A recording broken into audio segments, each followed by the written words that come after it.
Aktyor Elvin Ağayevin səhhətində yenidən problem yaranıb. Bizim media xəbər verir bu barədə ki, bildinizdə Elvin, təbii ki, şəklini qoydum artıq bura. Xəbər verir onunla bağlı. Xəstəxanadan foto paylaşıb Elvin, bu sözləri yazıb. Yenə də xəstəxanada və nöqtələr qoyub. Yəni ki, təbii ki, vəziyyət kritik olanda biz də belə nöqtələr qoyuruq. Xəstəxanaya gələndə həm pis oluram, həm də yaxşı pis oluram ki, canım ağrır, yaxşı təsir edir. Ona görə ki, 3 il bundan əvvəl Allahıma bu yataqda daha yaxın oldum. Onunla danışdım, onunla dərdləşdim. Ondan bağışlanmağımı istədim. Mənə şans verdi. İndi Elvin deyib.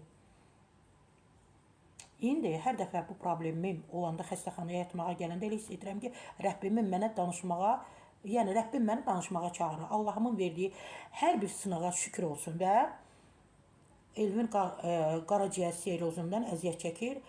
Ona bacısı donor olmuşdu, köçürülmüşdü. İnşallah yaxşı olarsan Elvin. Allah şəfa versin.